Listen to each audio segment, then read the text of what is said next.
pessoal, mais uma aula de APS, né? E mais um fluxo aí para o nosso UML, tá? Esse fluxo aqui chama diagrama de sequência, tá? A gente vai ver ele, vai trabalhar um pouquinho com ele aí em 2 e 3 aulas, né? Fazendo a prática e a teórica, tá? Então, vamos entender primeiro o que é diagrama de sequência.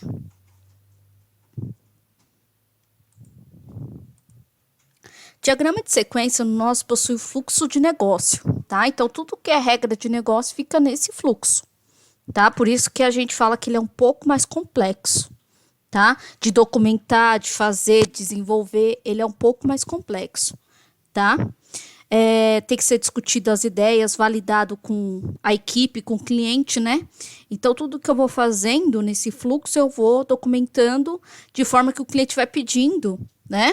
E fazendo as alterações conforme também o cliente vai pedindo, tá? Então, por isso que ele é um pouco mais detalhado, né? Mais complexo no sentido que, quando fala regra de negócio, tem muitas regras de negócio, né? Você vai desenvolver qualquer coisinha aí, você pega muita regra de negócio, muita particularidade do cliente, tá? Então, por isso que ele é um pouco mais pesado, mais robusto, né? Não é mais difícil, mas ele é mais complexo de entender, tá? Nesse sentido, mas de desenhar é a mesma complexidade que os outros, tá? O Astar também dá conta dele.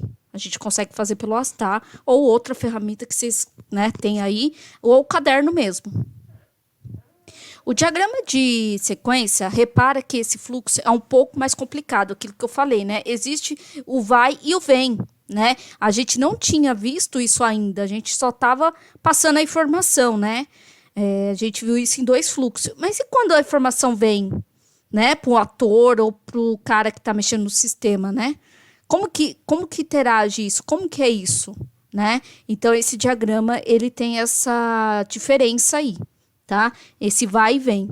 Com grandes, diferentes sistemas. Vale a pena, então, representar isso né, no gráfico para tal usarmos o diagrama de sequência. Então, tem que saber o que vai e o que vem, tá? E depois a gente passa para o diagrama, tá? Então, a gente colhe, no caso de uso de novo, né? A gente vai ter um texto para interpretar, para levar para o ML, a gente tem que interpretar esse texto primeiro, tá? Exemplo de diagrama de sequência, olha lá o exemplo, ó. A ação são sempre disparada por um autor. Não é muito diferente do caso de uso até aí, né? Vocês podem ver aí que parece até o nosso caso de uso lá. A primeira coisa que o aluno faz é escolher uma trilha, tá? Então, a gente chama esse cara aqui de trilha. Beleza? Reparem na característica. Tem número, tem, né, uma palavra escrita, que no de vocês não vai ser trilha, vai ter outra coisa. Tem um ator, repete-se a história do ator, e tem o caso de uso. Reparem que não tem fronteira, igual no caso de uso, mas eu tenho uma linha pontilhada aqui, tá? Então, essas características têm que ser levadas na hora de você pensar em fazer o seu diagrama, tá? O Astar tem todos os recursos para isso, tá? E se for fazer no caderno, não esqueça desses detalhes, tá bom? Então, vamos começar a representar isso. Veja que temos o ator e uma caixa de representação do site de venda, né? Então, tem aluno, escolhe trilha e o site de vendas, tá? É uma tela lá, deve ter várias funcionalidades, tá? Então, esse aqui é o bem básico aí para vocês começarem a fazer o diagrama. Pensar em fazer, né? Só que ele não para aí, né? Esse diagrama, ele é mais complexo, ele tem mais funcionalidade. Poxa, vamos pensar no e-commerce, né? Como que a gente faz para comprar alguma coisa.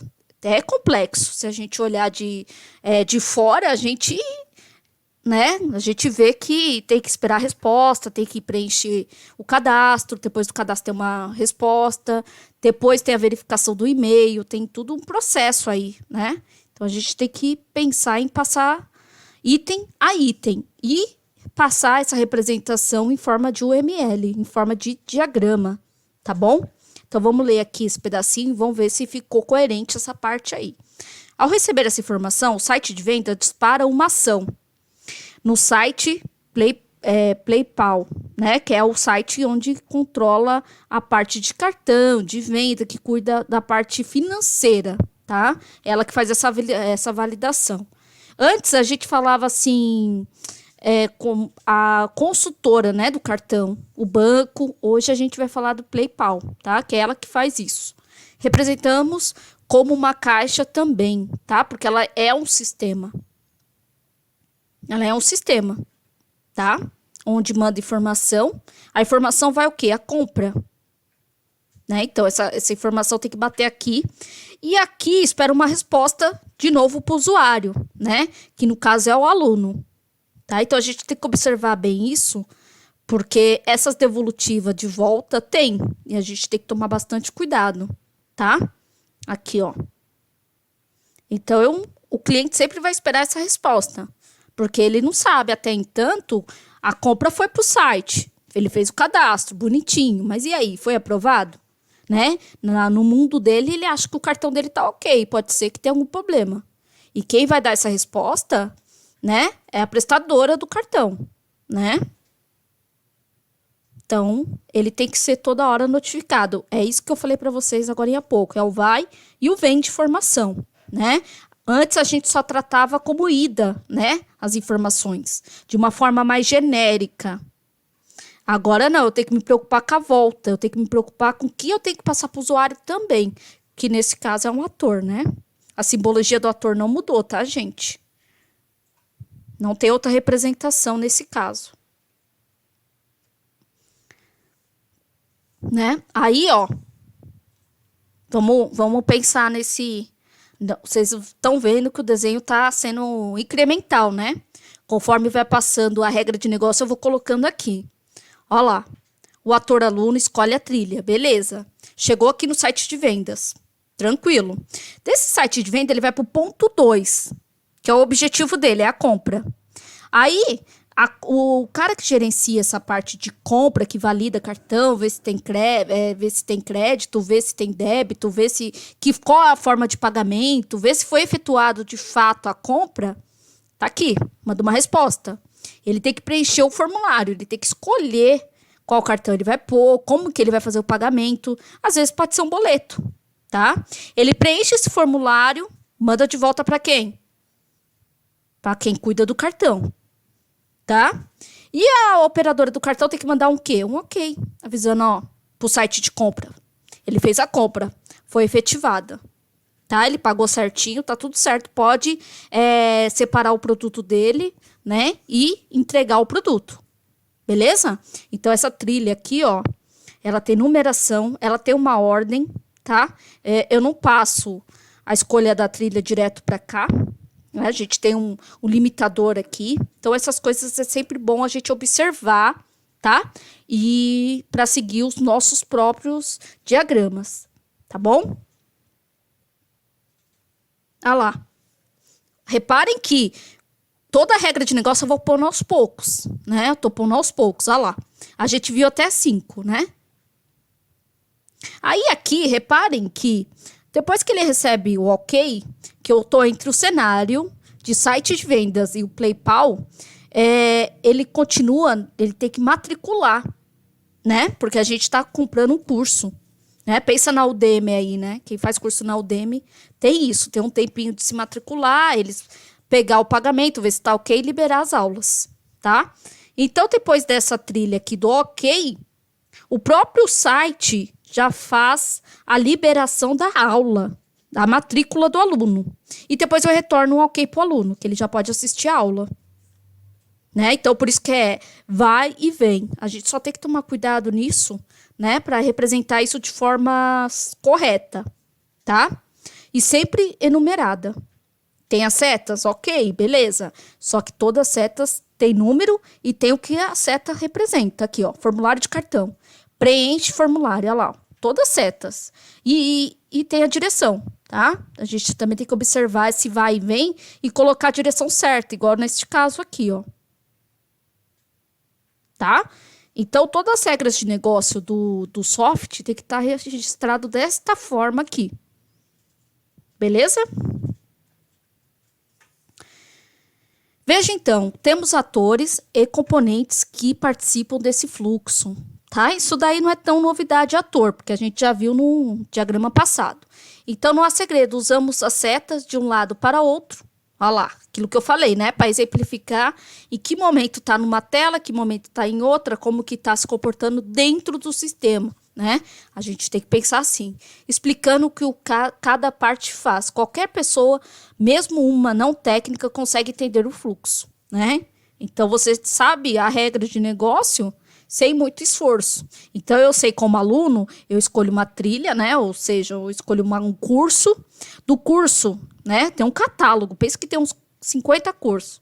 Eu vou escolher um, né? Escolhi Java aqui, vou comprar o de Java, tá?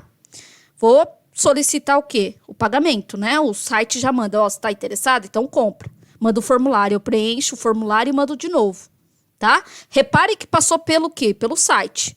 Porque quem vai validar é o PlayPal, né? A seguradora de cartão.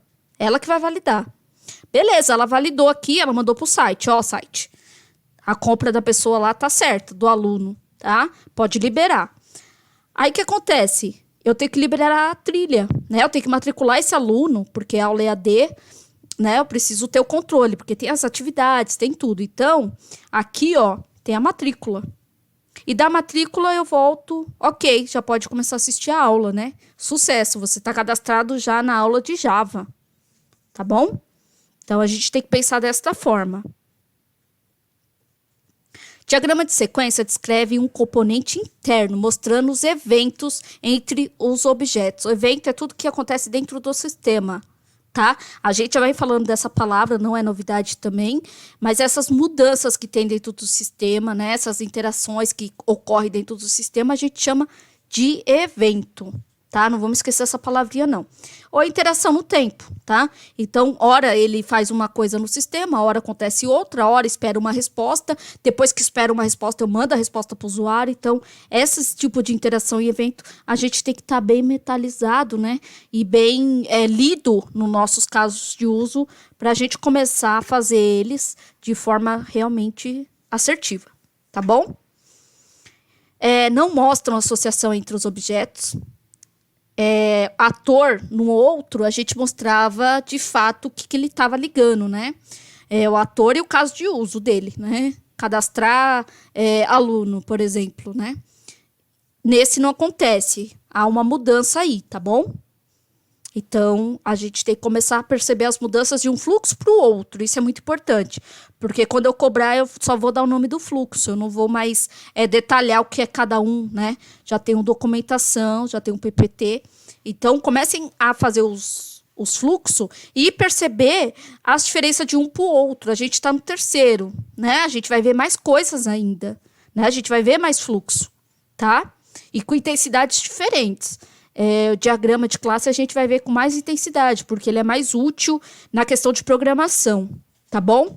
Esses a gente está vendo a parte técnica de cada um para saber fazer, ok? Então, aqui, ó, o modelo de um cenário, uma linha e um processo.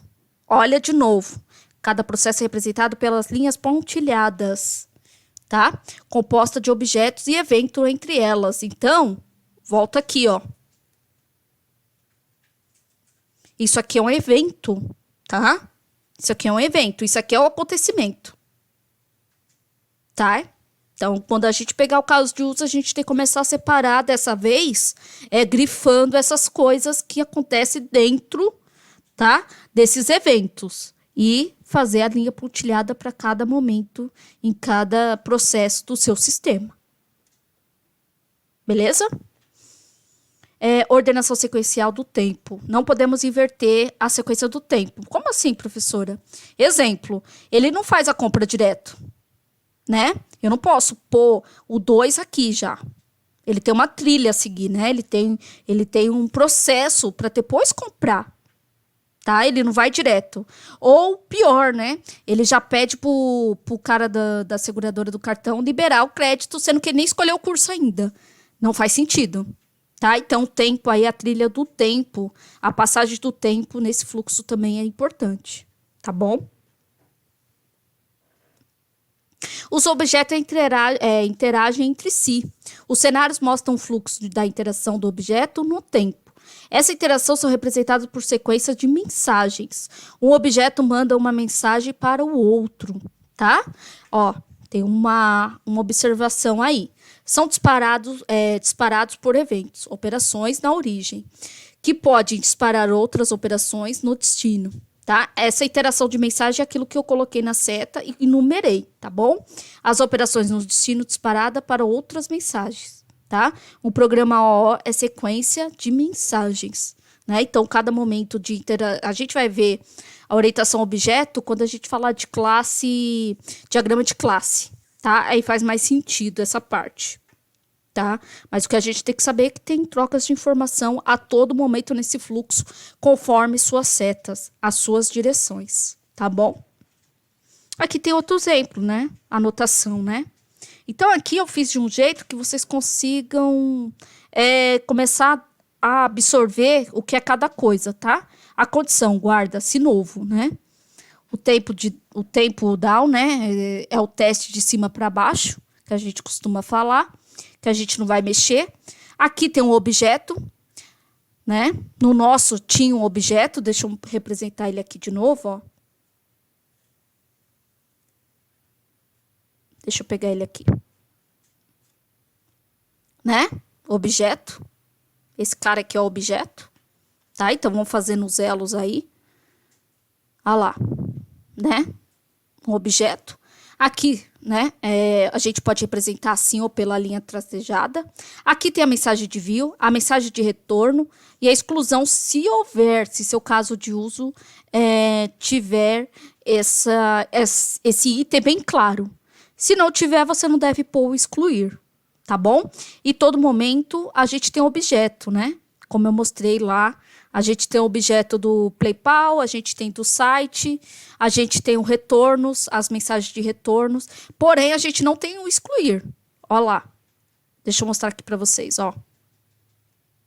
Vocês viram que não tem o excluir aqui? Tem uma mensagem de sucesso. Ó aqui, ó. Então, o site de vendas é um objeto, PlayPal é um objeto e a matrícula é tratado como um objeto neste fluxo, tá bom?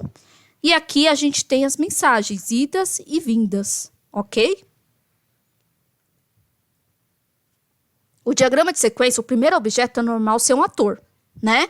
No caso foi o aluno, a gente tem que representar quem vai fazer aquilo naquele momento, naquele instante, né? Isso não quer dizer que eu só vou ter um ator na história, tá? Eu posso ter N atores, ok? Isso também tem que ficar bem claro.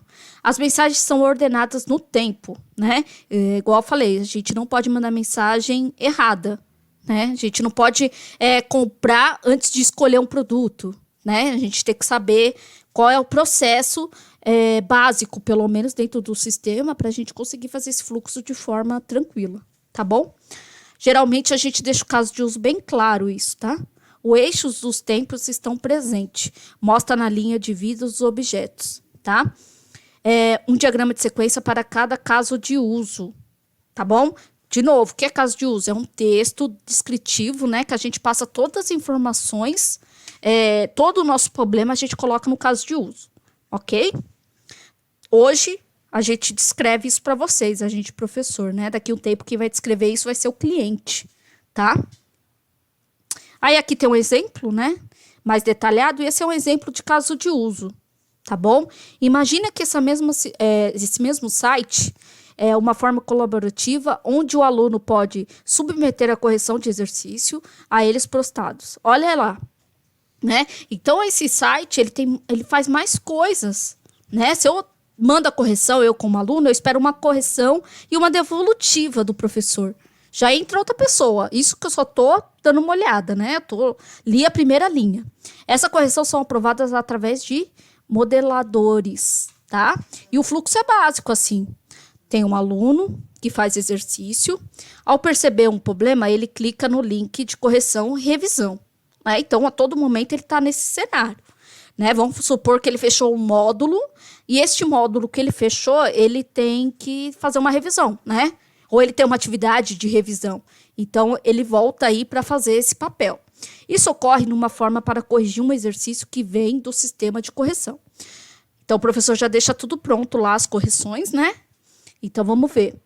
O aluno altera o exercício, submete a correção para o sistema de correção, né? Então, deve ter uma resposta ali já pronta para os exercícios. Legal.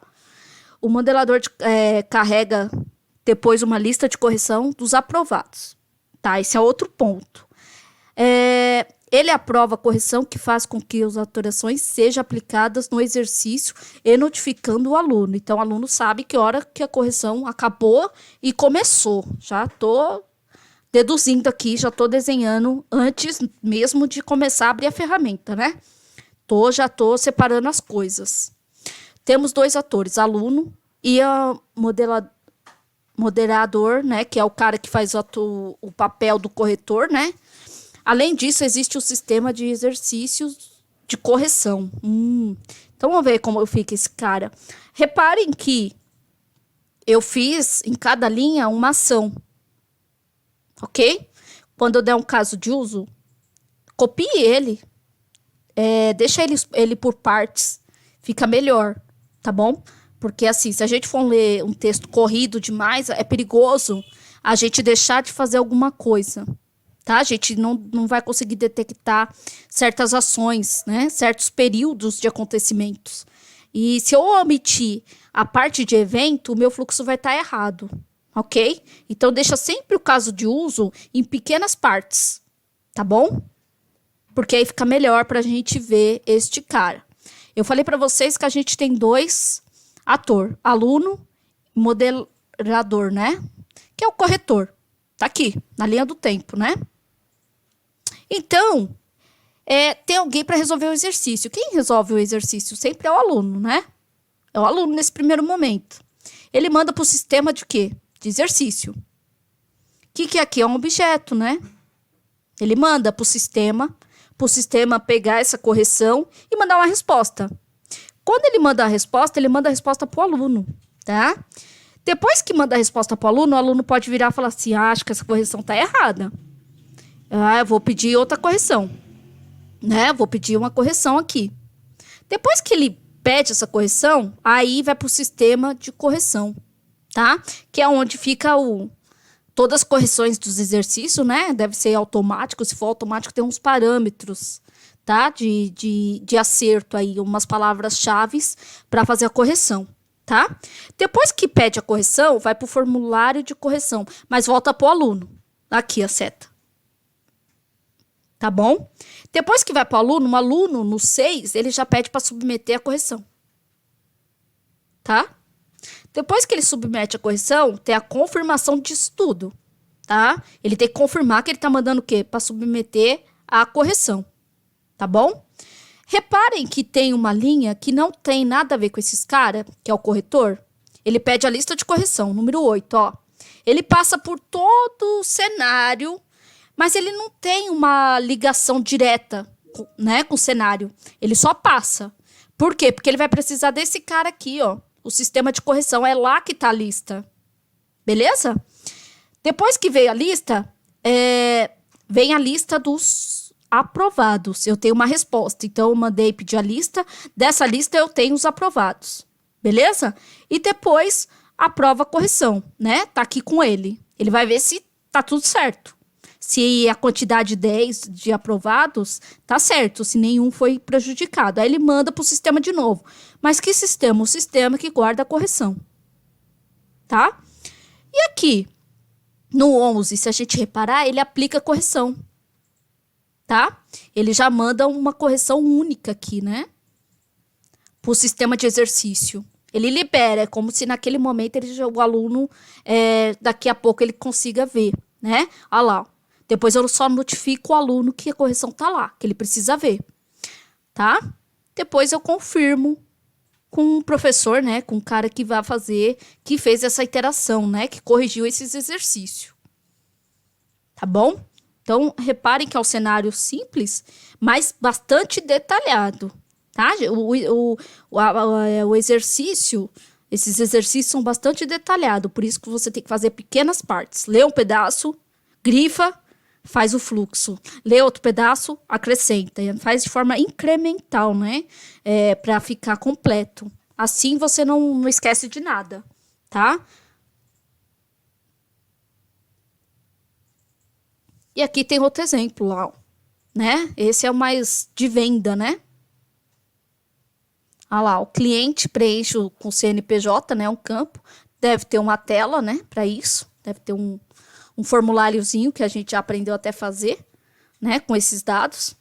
E sequência, o lote piloto, né? Ele manda para o lote piloto. O lote piloto deve ser onde o banco de dados, né? Eu enxergo como banco de dados aqui desse cenário, tá? Corrige o piloto, né? Depois da resposta. O 4 solicita o pedido, né? Selecionar o lote de pedido. Manda para quem? Para a tela, né? Repare que eu não sou obrigada a passar todo momento por todos os objetos. Isso que é legal, né? Eu tenho que ter mapeado o caso de uso e ver qual cenário que eu preciso interagir e por onde eu tenho que passar para concluir a minha tarefa, né? O meu evento, tá bom? Depois que ele preenche a sugestão de melhoria, para aqui na tela, né? Depois tem outra coisa, acionar o botão de aceitar. Esse aceitar vai por 8, né? Que é o validar e acaba aqui o sistema. Beleza? Essa aula é teórica, né? Mais teoria da sequência. E daqui a pouco a gente se vê na prática, né?